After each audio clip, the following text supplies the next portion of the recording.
There is just 1 week left for public submissions on changes to the warrant of fitness process. Around 2,500 people have already had their say on the suggestion that warrant of fitness checks become annual rather than 6 monthly. Joining me now live from Wellington is the AA's Mark Stockdale. Good morning, sir. Good morning, Petra. I hear that the usual amount of submissions is 150 to 300, so this is a topic that's caught New Zealand's attention. Well, that's no surprise, really, is it? I mean, there's about 4 million vehicles in New Zealand. There's actually more vehicles than there are licensed drivers, so this really affects a large percentage of New Zealand motorists, and it's understandable they have an interest in it. So let's talk about how it affects them. Will going to annual checks, warrant of fitness tests, mean more dangerous vehicles on New Zealand roads and more deaths?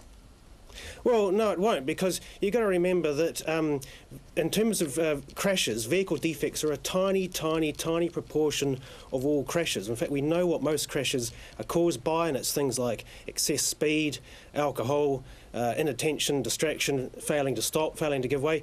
Vehicle defects are a tiny proportion of that, and in fact, when you actually look at those vehicle defects, we find that a large number are either unsafe tyres or vehicles that don't even have a warrant of fitness. So therefore the frequency of warrant obviously has no impact if people aren't even getting their vehicles tested, and it's clearly not a silver bullet when it comes to tyre safety. So for somebody like me who's a vehicle driving person in New Zealand, getting a warrant of fitness once a year just seems like a no-brainer. Yes, I say. But there is this campaign saying there could be potentially 80 more people dying on New Zealand roads. How do you answer that?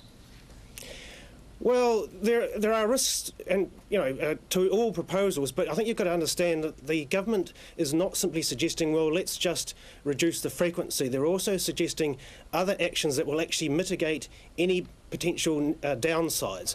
For example, increasing education for motorists, and also increasing roadside enforcement to actually target those unwarranted vehicles and those vehicles with unsafe tyres. And if you actually look at the proposals holistically, you'll actually see that these changes are likely to actually improve road safety while also reducing costs for motorists. So it's a win-win. Let's talk about those roadside safety checks. Are police the right people to be checking for vehicle safety? Well, I think what you've got to understand is in New Zealand, I think there's too much reliance on the warrant of fitness, whether it's once or twice a year. And the reality is that, things can go wrong in between those inspections. And other countries which have much less frequencies than New Zealand, they do put more emphasis on roadside inspections. Motorists actually fund the police $300 million a year. That's a direct tax from fuel tax and from diesel road user charges specifically for roadside enforcement.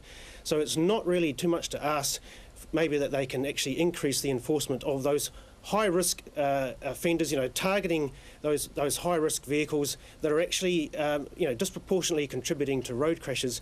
I mean, to be fair to the police, because vehicle defects are a tiny portion of crashes, it probably hasn't been a priority for them, but the AA actually would like to see the police put more emphasis into targeting those high-risk vehicles. And really, we know that the main causes are things like tyres and maybe blown light bulbs, stuff like that. So really, those are things that the police can check very, very easily on the side of the road. So you can see it. You can see in your mind's eye a policeman checking the tread on a tyre. That's valid police work.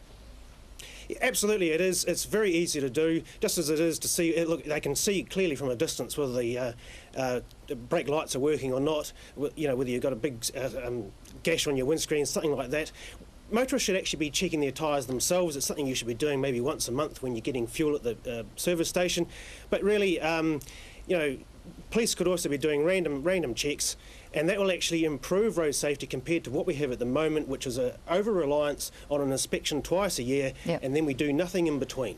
Is there a campaign by commercial providers of warrant of fitnesses to stop these changes or prevent them getting through? Yeah, well, there's obviously been a large campaign running, and that's really by groups that have a vested financial interest in the status quo. And the AA's concern is that they're really not being upfront and actually really sharing all the facts with the public. For example, the fact that New Zealand has the most frequent inspection regime in the world. We test vehicles twice a year, whereas in places like Germany, they only test vehicles once every 2 years, in the UK once a year. And, look, the AA, we also perform warrant of fitness checks. We've put aside our commercial interests and focused on what's in the best interest of the motorists in terms of safety at reasonable costs. All right, Mark Stockdale, Petrol Watch spokesperson for the AA, thank you for joining Breakfast this morning.